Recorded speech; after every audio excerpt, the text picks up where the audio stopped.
Hey, Bon Voyager, babes and bros. It's your favorite tour guide, Alieshia, back with another episode of Bon Voyage, the podcast, sending you well wishes and an itinerary um, for your travels. Okay, this one specifically is going to be all about Juneteenth. So, if you didn't know that this month we celebrate Juneteenth, then I don't know where you've been.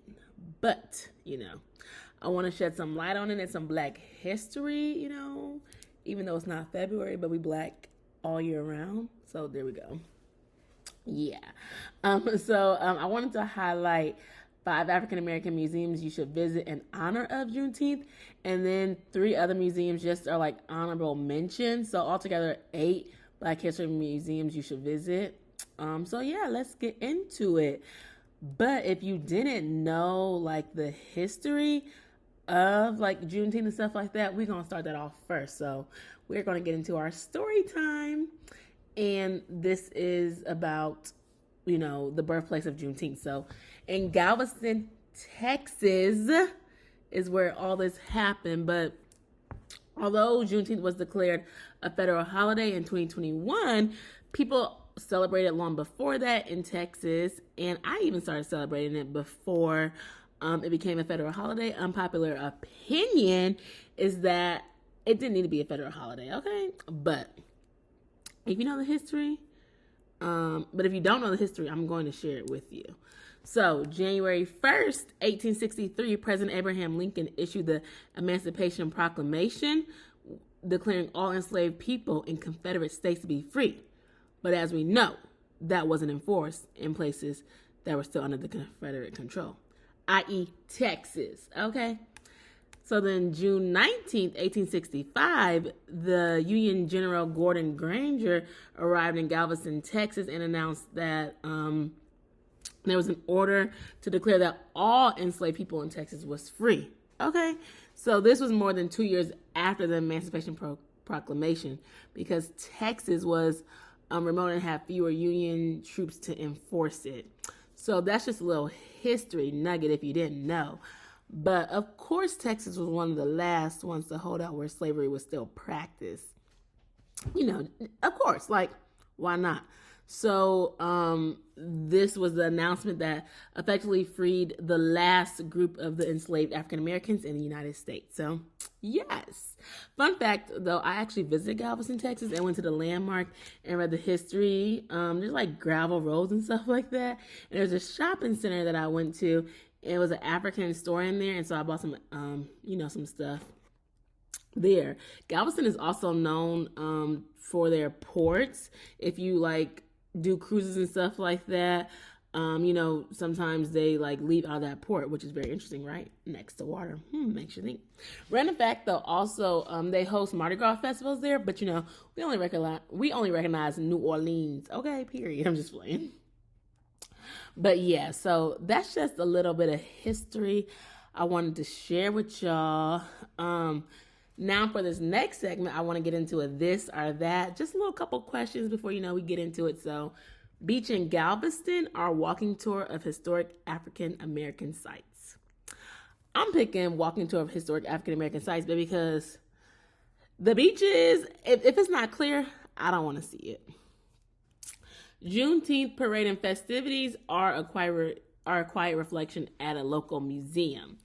I'm going to say Juneteenth parade and festivities. I'm trying to be outside, okay?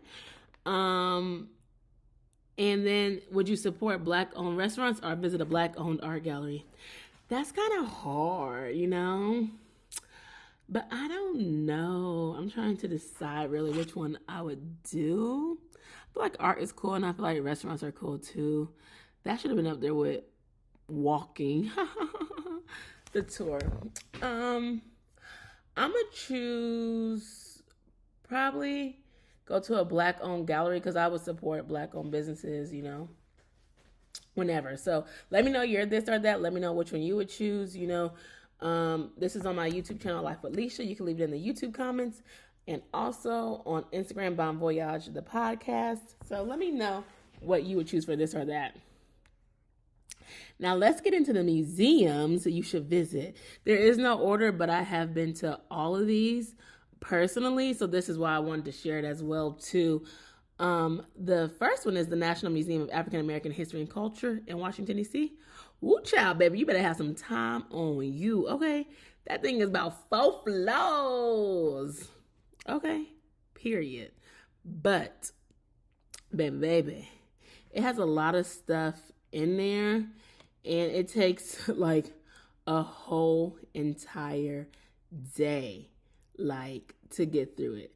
That's the only thing. You better have some time because, baby, you gonna be there for a minute. So I went there and it was so much information.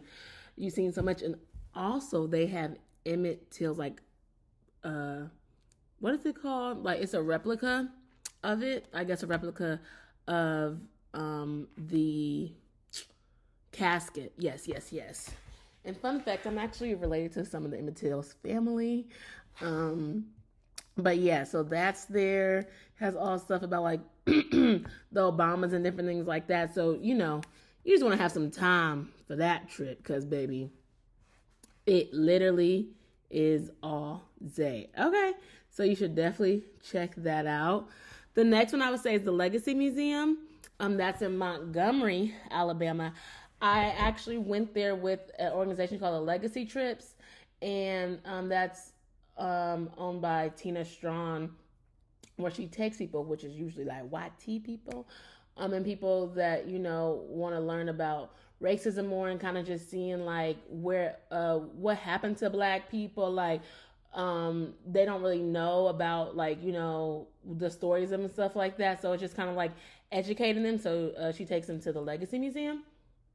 And so I went there, and it's so much. It's about incarceration, and it's about you can like hear people on the phones, like in jail, talking to their friends and stuff like that. Like it is very kind of interactive. It doesn't take 4 hours, but it does take like an hour and a half if you really go through and listen to the stories and stuff like that. It's actually so sad, and it makes you want to cry, and then like reflect after everything. And then if you are also there, you would want to go to like the lynching memorial, which is also very, very sad. I believe I have this on my YouTube channel as well too, where I went there, Life with Alieshia, and you can see all the people who have been lynched since like the start till now, for real, and it's so sad.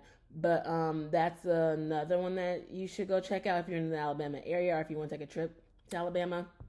And then 50 minutes away is Selma, Alabama. You could drive down there. And this is historic because this is where John Lewis led the Selma Bridge March. It is also known as the Edmund Pettus Bridge, but we're not worried about that. But that was for rights and voting and stuff like that. And around there's a voting rights building.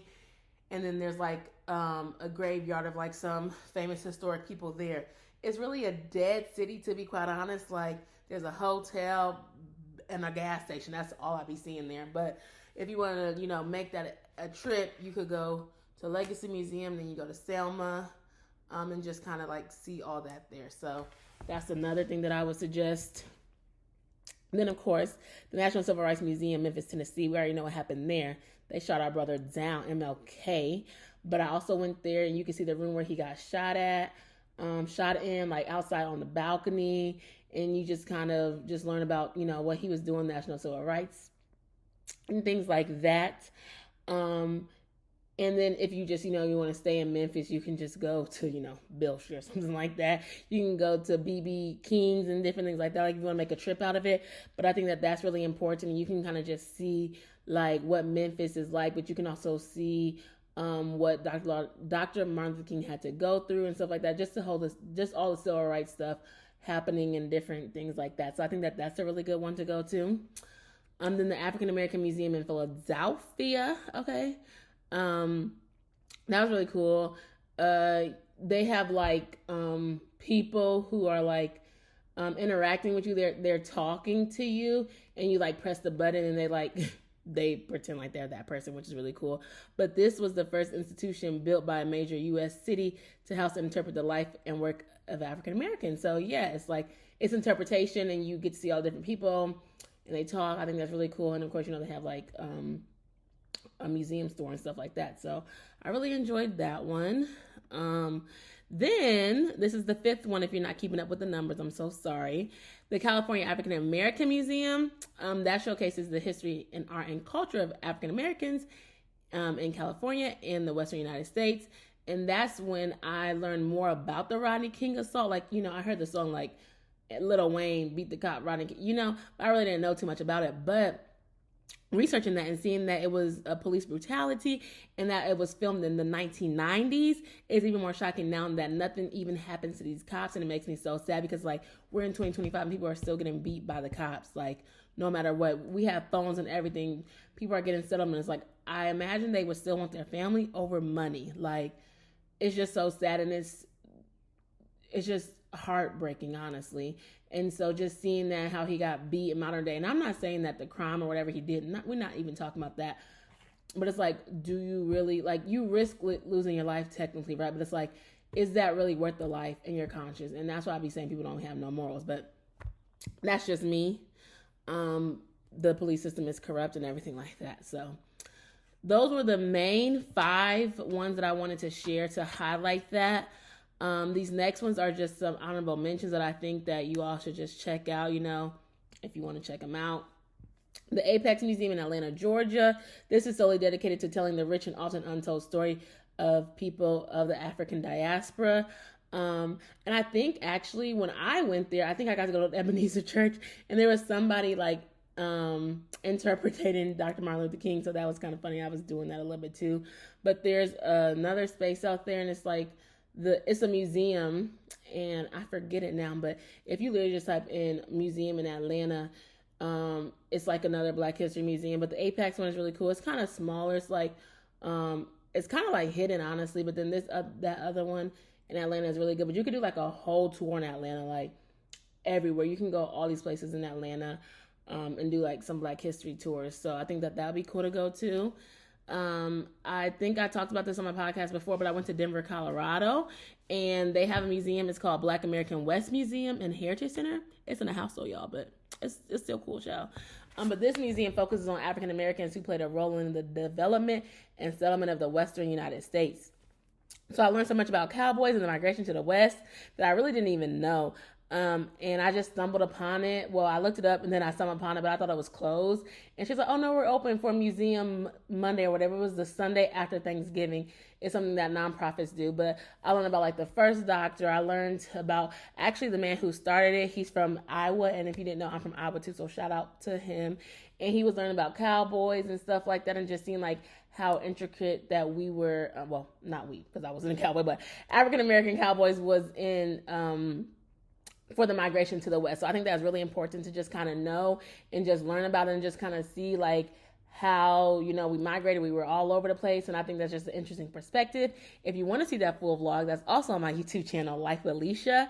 It's just a Denver, Colorado vlog. And if you have not flew to Denver, Colorado, baby, be ready because the airport is crazy. I did a tour of it and I'm going to upload that on my YouTube channel, but baby, it's so big. Like it's crazy. It is so, so big. Like, but then I heard it was like the third most like used airport in the United States. I think it's the third busiest one. Yeah.